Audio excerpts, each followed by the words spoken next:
So, away at Redhill after the lights switch off at Barron, bit of change to the side. What was the thinking behind that? Something a bit different. Something the coaching staff have been preparing, training as of Thursday. Obviously, every opposition that we face are going to give us different challenges. So obviously, that's the great thing about the squad that we have. We have the depth there that we are able to implement different changes, which will keep the opposition one on their toes, but also it means that we're able to implement our concepts and our styles of play, which obviously today worked a treat. Thursday night we had an inter-team game. Did that help make some of the decisions that were going forward for us today? It did, yeah. With training Thursday, we run a few differing patterns, and off of those, it allowed us to identify certain individuals that were more beneficial in certain areas for this specific picture, which obviously that's competition for everyone going forward. A lot of people would be quite surprised to see Connor Young, top goal scorer for the club this season, on the bench. What was the thought behind that? It was just a case of, giving players a little bit of rest and giving other players opportunity. Today we went with Dan Bone and he's been absolutely flying in training and his effort levels have been absolutely superb since he's come in and back to the club. Every player deserves an opportunity. And as we saw today, he gets an opportunity and he sticks the ball top corner and scores a goal and also gets us an assist. So, as always with this squad, we keep telling them, no place is safe at Fleet. Everyone needs to keep performing and keep pushing and giving 100% because the reality is, if you're going to be a successful side and challenging at the top end, you need to be competitive at all fronts. And that's what we offer here. What did you make of the first half?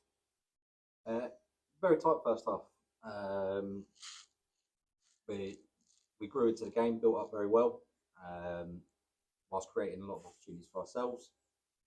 Arguably caused our own problem, which led on to a penalty situation. But then we've gone and turned it around for ourselves and gone and got a goal before half time.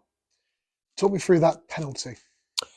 I think it's a case of sometimes, as you get, it takes a moment. I think we made a poor decision on the halfway line, which allowed Redhill to transition quickly onto the attack. We could have just set the ball and got in behind. Instead, they've made a quick interception, counter-attacked, and then Brad's gone. He's in a 1v1 challenging situation and a bit of an arm barge, and players gone down and the penalties happened.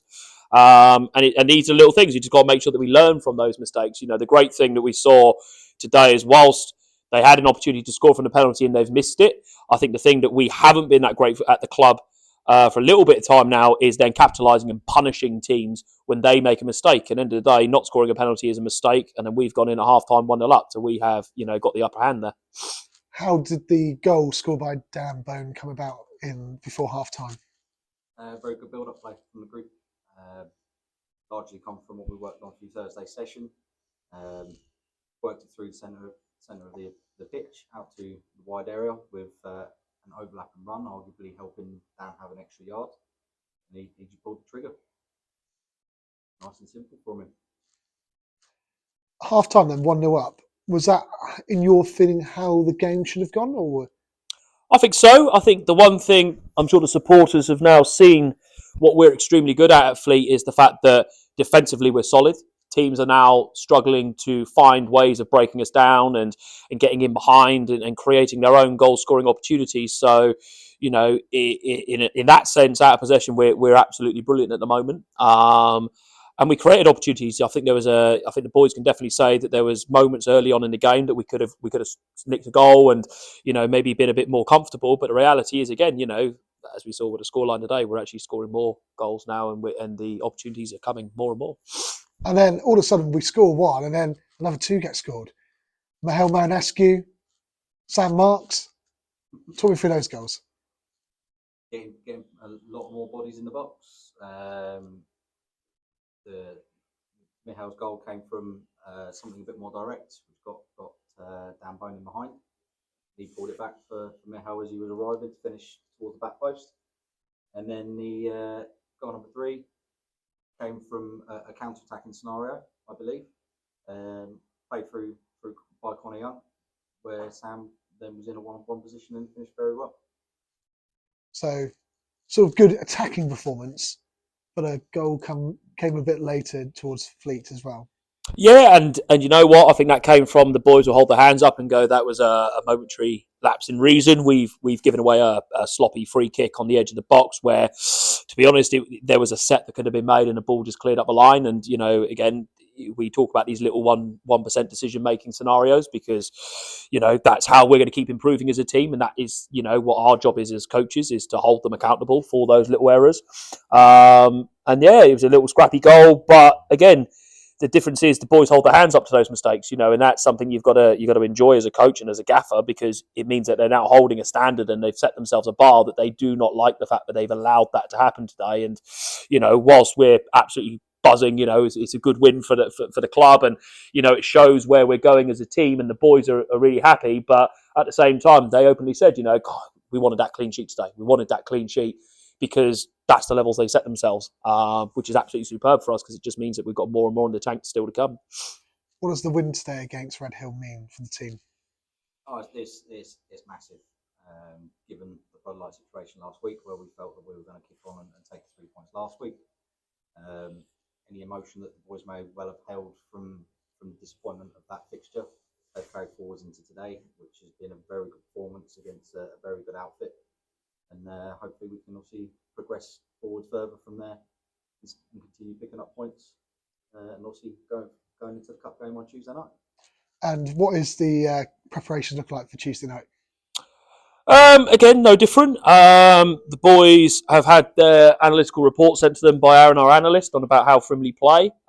So we've had those details looked at, and we know what they're going to do. Obviously, in an interview, I'm never going to give away too much about our game plan, because that would be career suicide potentially.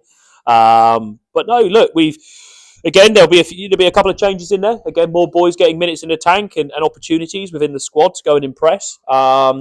But then, wholly and large, we're going to keep going. This is a great time for us. That's 3 good wins on the bounce, and it's about momentum, and that's what the boys want to keep doing now. And it's a cup competition that, we see ourselves coming at the end of it, hopefully with a trophy at the end of it. So, we're there to go and put Frimley to the sword and kick into Saturday with momentum and keep getting the points on the board. That is the whole purpose now.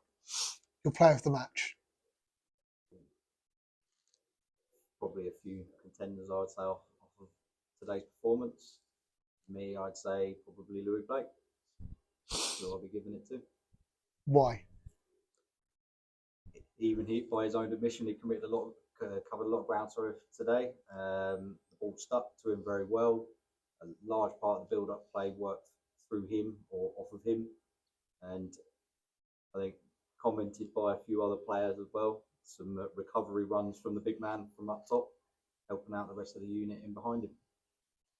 Finally then, Elliott, is there anything as Fleet Town fans people should be keeping an eye on over the next sort of week or so? Definitely. We've got one new body coming into the building as of Tuesday, and you'll see him be in and around the squad as of Tuesday. And just you're going to see more and more excitement from the squad and in our match play. It's exciting times ahead. Obviously, you've seen some great things from the club in regards to the new website, which is superb. It shows the development of where we're going and the exciting features that we're now giving. And obviously, our media team have been working hard behind the scenes. So, the boys have been able to now build their profiles, and you'll be seeing some exciting different elements coming out about them. You'll get some new content about learning about our players and some interviews about them. And that's the whole thing now. The club is building this whole 360 picture, which is we're giving you that access. We want you to know about our players. We want you to know about our club, because at the end of the day, we are about the community, and it's about growing us together as a collective. And we want them to be part of that journey, let alone some little funny things in there as well, which you might see. But, we'll come to that another time. Elliott, Luke, thank you very much for your time, and well done today. Cheers, buddy.